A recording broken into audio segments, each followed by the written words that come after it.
Hi, this is Pat McCarthy.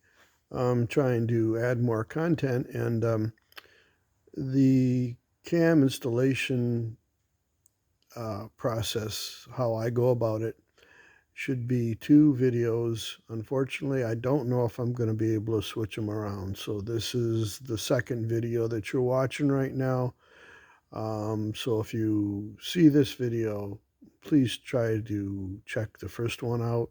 Sorry, I'm doing the best I can with what I have to work with. Hopefully, it gets better. If people have an interest in my channel, I will put forth more effort. Thank you for understanding.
Okay, if you notice, this is a white paper towel. And the reason why that white paper towel is there is, and I usually use a towel or a rag, is because when I slide my driving bar in there, I don't want to scratch any of these bearings, and I most certainly don't want to drop the bar and dent the bearing. So we'll put a paper towel in there, and we'll take the arbor off of it. We'll run the bar into the cam tunnel, just like that, and we'll put the arbor pilot, main pilot, arbor, whatever you want. Pick a name you like and call it that. That's what I do. So we're going to have to start it, which sometimes is tricky.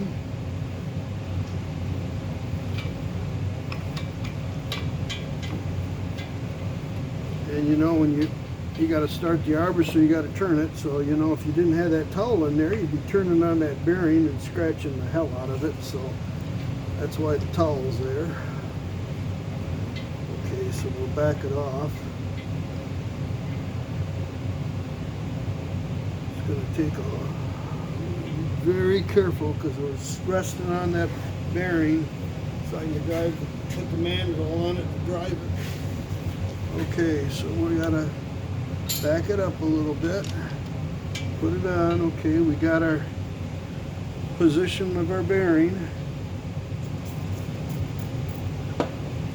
You know, as the cam bears down on the bearing, it's going to deny oiling. So, you know, on big blocks you can get away with it, but you know, on the small block, after market block, they're not grooved 100%. The factory ones are, so you can clock them on a small block. On a big block you can't, and that's where this radial groove comes in handy. Dart doesn't necessarily groove their blocks. I'm sure some companies do, some companies don't. Some have only grooved half of it. So we won't get into all that because that's another conversation for another day. But anyways, we'll put her in there like that. We'll get her on there and get her started. And we want to make sure that we get it on the boot straight. There we go. Okay.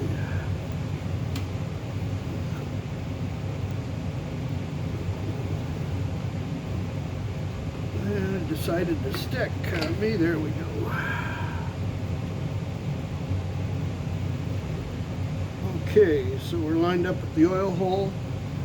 That's where we want to be. So we got it clocked.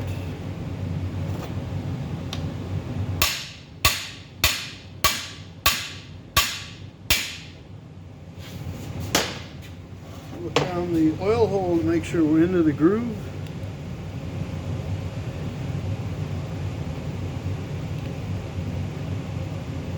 It could go just a little bit more, not much.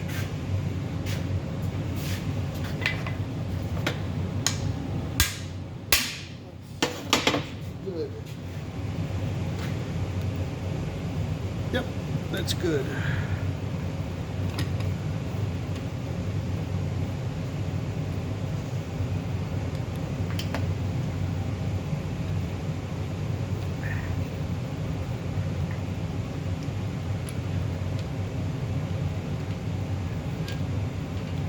So now that we got the driver still on it, we can slip through there, put it back on. There's a little more room on the back one because of the distributor tunnel. Okay.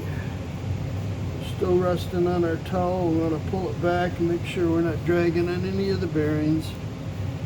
Okay, so now we're going to put the back one in. It should be marked for position, and it is. Got a lot of oil here. We'll put a little oil there.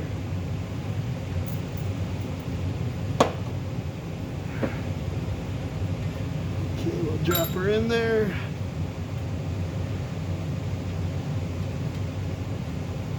Okay, so we're right where we need to be.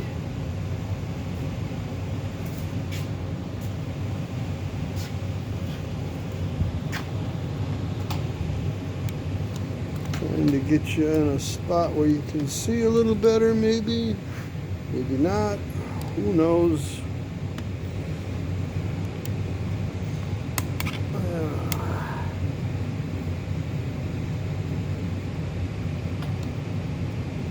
Okay, that's the best I can do for now.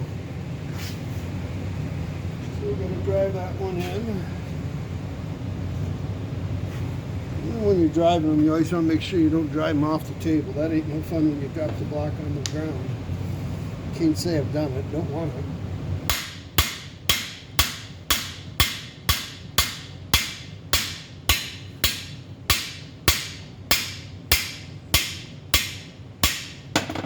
That should be far enough. We're going to be lucky enough to see down that far on that one, Warden. Yep, we are, and we are in the groove. Yep. Just a little further in, not much. I would say is perfect.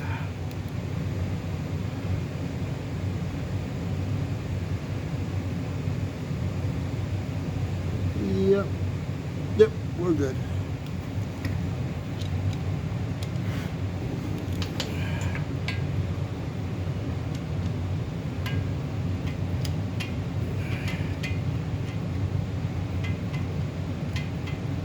Okay, so we got all the cam bearings in. We're done. Make sure that the camshaft fits.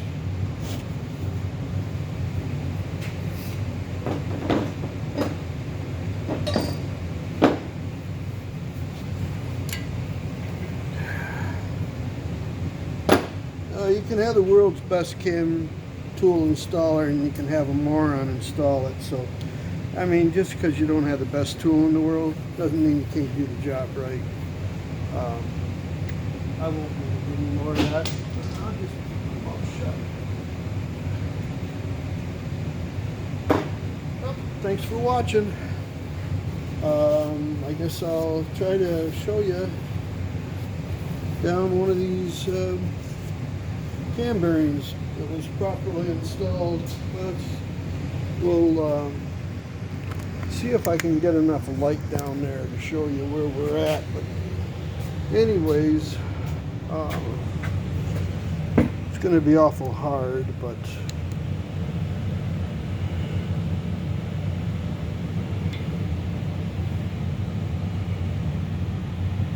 can you see we're in the groove right there? Right there's the groove. We're in it. So oil's going to happen. That one you can see we're in the groove on that. And that one as well. And you know, if there was any question, you can take a welding rod and you can sharpen it and you can probe around there and you can feel the recess just as the rod drops down. You know, you don't even have to put much of an edge on it. I'm just saying, if you wanted to, you could. This one I don't, and I can feel it just fine. I know that I'm dropped down in there and I can feel it, and I know that I'm the thickness of that welding rod there. And if I get my finger out of the way, thickness of that welding rod right there, so I know I'm good. So you don't necessarily have to see it to believe it. That one I'm good on too. So thanks for watching. Okay, we're going to install cam bearings now.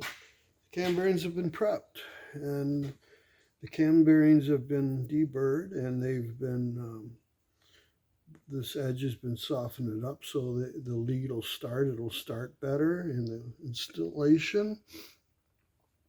Let's talk about camshaft tools. Camshaft installation tools. Let's talk about that. I don't watch a lot of YouTube, but I watched a guy tell me this isn't professional, that this is a low-grade, cheap cam bearing tool, and professionals don't use it. I guess I'm not a professional. I put an engine together about one a week. I know there's guys that put more of them together than me. And I've been doing it for 40 years, so plus. This is an inexpensive tool, and it's not out of the reach of the most people that want to do this. If you're starting out and you want to do this, there's nothing wrong with these. There's a couple things. There's better ones out there, and there's more expensive ones out there. But this will do the job. There's tools that'll press the bearings in. There's tools that will drive them in, and you got to hit these. And that's another reason why we prep these, is so when we put them in and we drive them, we're not making a mess out of them. If you put these in and there's a piece of junk or something that gets caught up underneath the bearing, it can cause a high spot, and then you're scraping the bearings, or the cam won't fit. If you're going to put camshaft bearings in for people, make sure you have their cam or cam cord that you know that is good. Don't install cam bearings if you're not going to check them. That's part of the job. I've actually had to fix a couple engines because somebody had a friend that put them in. If you follow the way I put them in, you'll have a lot less problems. Okay. Housing bores have been oiled. The cam housing bores have been oiled. We're going to drive a cam bearing in. Now, the positioning of the cam bearing, you want to make sure that you put the right cam bearing in the right spot. Fords, Chevys, they have positions on them. Always make sure that the position that you're putting in is the right position that it's supposed to go in the tunnel, camshaft tunnel. So these are all the same. As far as clocking these go, there's 3 holes in them. There's not a whole lot you can do there. That's the way they make them. If I had my preference, it would only have maybe 2 in it. We've talked about that. I won't talk about that no more. So another thing with this cam tool is that I've taken the time to break these edges off these. Sometimes you have to go in a little further. You want to make sure that this does not catch on the block. Okay, there's different bushings for thicknesses of the cam bearing to adjust this here. Now, what's the problem with this tool is that these boots usually do wear, and this inner one is the one that usually is going to give you the most trouble. There is a company that used to make these that actually had O-rings, so when you had a problem, just go to the hardware store and grab some O-rings. I have some of them, but this tool I think cost, well, that was a few years ago, but this is my second one, and I've had in the last 20 years, okay? And I put a engine together about once a week. So you figure it out. So anyhow, so we're gonna put it down in the tunnel, and sometimes you can't put it in the tunnel and they won't go, and you just do this. You simply set that down in there, pull it back, thread your expandable arbor on there. Okay, now we're gonna slide it in. A little oil sometimes makes things go better, of course. So there it is. Okay, so we're going to put it in there like this. We're going to 12 o'clock up is going to be where the one position is, and the other two are going to be probably, well, obviously they're going to be here and there, And that one is on the floor, so we're not going to use that one. We'll wash them and put them in, but we're going to drive one hell or high water. So we're going to move it. We're going to clock that one to 12 o'clock. We'll take and we'll make a mark on it, so we'll get them all relative to being the same.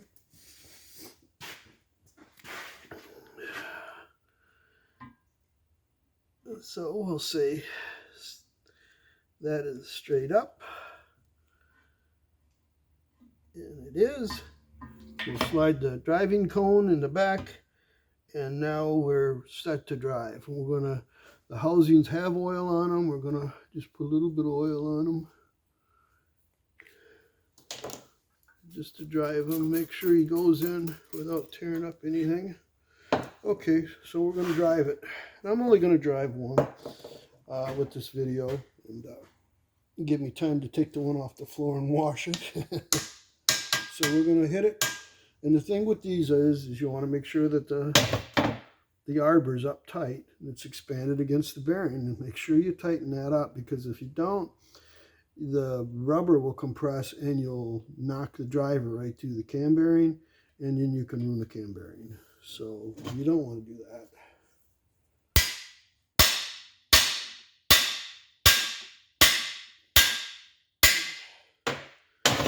So we're going to take a look at it, make sure that we got it in driven far enough, and it looks good to me. And we'll take a little peek down the center of it. You can take a small piece of welding rod too if you can't see it really good, and you can just put it in there. There'll be a rut in there. You'll be able to feel the rut. Yep. So we're good. We know that oil groove is a location to the feed hole, and we know that it's going to get oil. So, if you push it too far, you're not going to get much oil, or hopefully you get some, but obviously if you push it too far, you're not going to get any oil, that's a bad day. That's a real bad day. So you want to make sure that when you look in there with a flashlight that you're in this groove, you can check it, and then you can visually check it, which isn't a bad way to go. You don't want to line the oil hole up through the feed hole if all possible, to avoid that. And that's the whole idea about the clocking of the bearing and the groove in it. So this is as far as we're going to go, because driving the rest of them is going to be the same. You drive all your bearings this way, and then you turn the bar around, and then you drive your 5 and your 4 this way. That's how I do it. So there's nothing wrong with this tool. Professional grade, well, I don't know what I am. I guess I'm a pipe fitter or something. No disrespect to the pipe fitters out there, but I use this tool all the time. I don't have a problem with it. I've had to buy a boot and a driver, the main arbor driver. Well, that's it. Thanks for watching.